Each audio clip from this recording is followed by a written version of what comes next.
something I didn't make a point of, and that is LIVS, Legacy Investment for a Virtuous Society, controls the funds. They have some.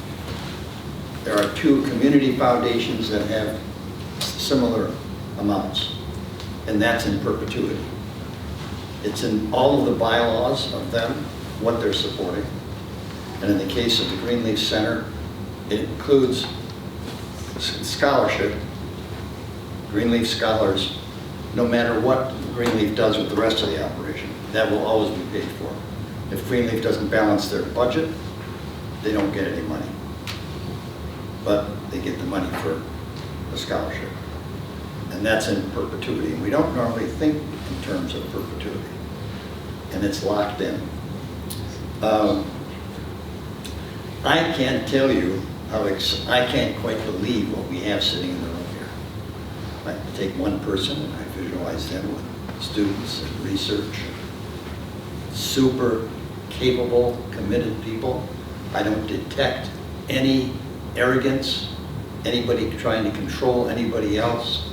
I detect a lot of cooperation, seeking knowledge, full understanding that none of us are in charge. None of us have all the answers. That's really important. I don't know how you keep that, but all you young people, you got to work at that. Don't take it for granted. If you got somebody that's a hooligan, you got to give them a chance, but then out. They can't be in the circle because that disturbs this kind of richness, this kind of community. The world, what we have here, very legitimately, the world is seeking. They want it. They don't know what to do with it, maybe, but they want it. This is what we want to replace what's going on. We have in Ukraine a leader that is really locked in. He hasn't backed off on the high ground and virtue at all. He's recording everything, all the catastrophes that are going on, the atrocities, ready for the world court. He's got foresight. In my case, I pray for that man and their leaders. Don't know how it's going to come out, but that will not go away. We know that. Look at other countries, whether you've got the muscle or you don't have the muscle, that does not go away. So we have lots of people in this world that need our encouragement. They need to look to you all to get that encouragement. And it filters out.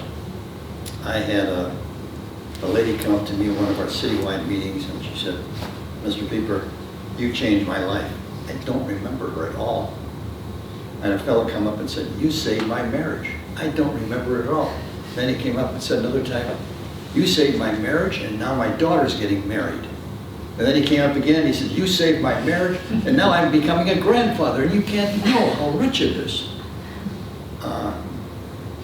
And a week ago, I'm walking down a corridor of a hospital getting special treatment, and the guy takes me out of the waiting room and goes in, puts me under the machine, and he's doing some very technical stuff. And he says, "You know, you and I met each other 18 years ago." "Oh, okay." "I don't know what that's, okay. I don't met a lot of people. Got 8,000 addresses in my book." Confusing. And put me through the machine, did all the stuff I was supposed to do, and I got up and he said, "You know, you gave me a book called The Case for Servant Leadership." And I read it and I use it. "Well, how do you use it?"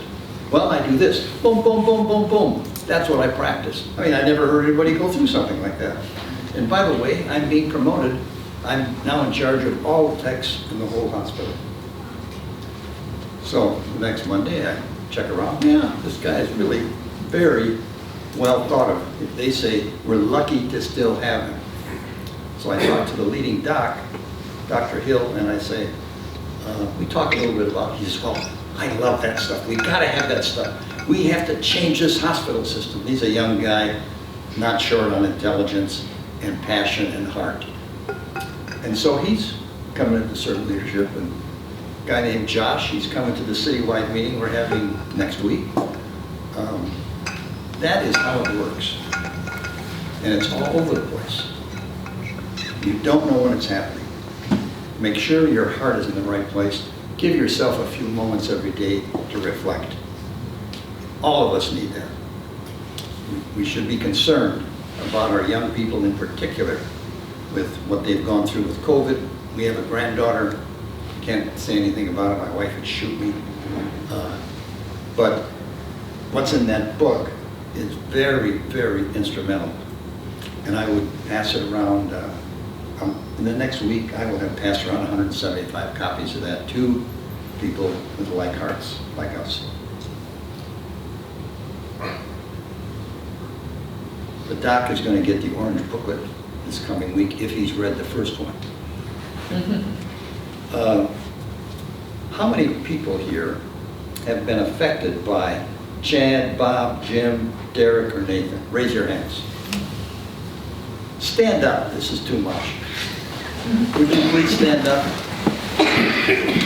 And then would Chad, Bob, Jim, Derek, and Nathan stand up? Now that is powerful. That is powerful. These are, all of you have a passion for what you're doing. Your spouses, at least this is my case, talks about how I talk too much about this stuff. Everybody knows it already. Why do you keep talking about it? You know? Then you're in the right place. You're in the right place. Thank you all. Thank you all.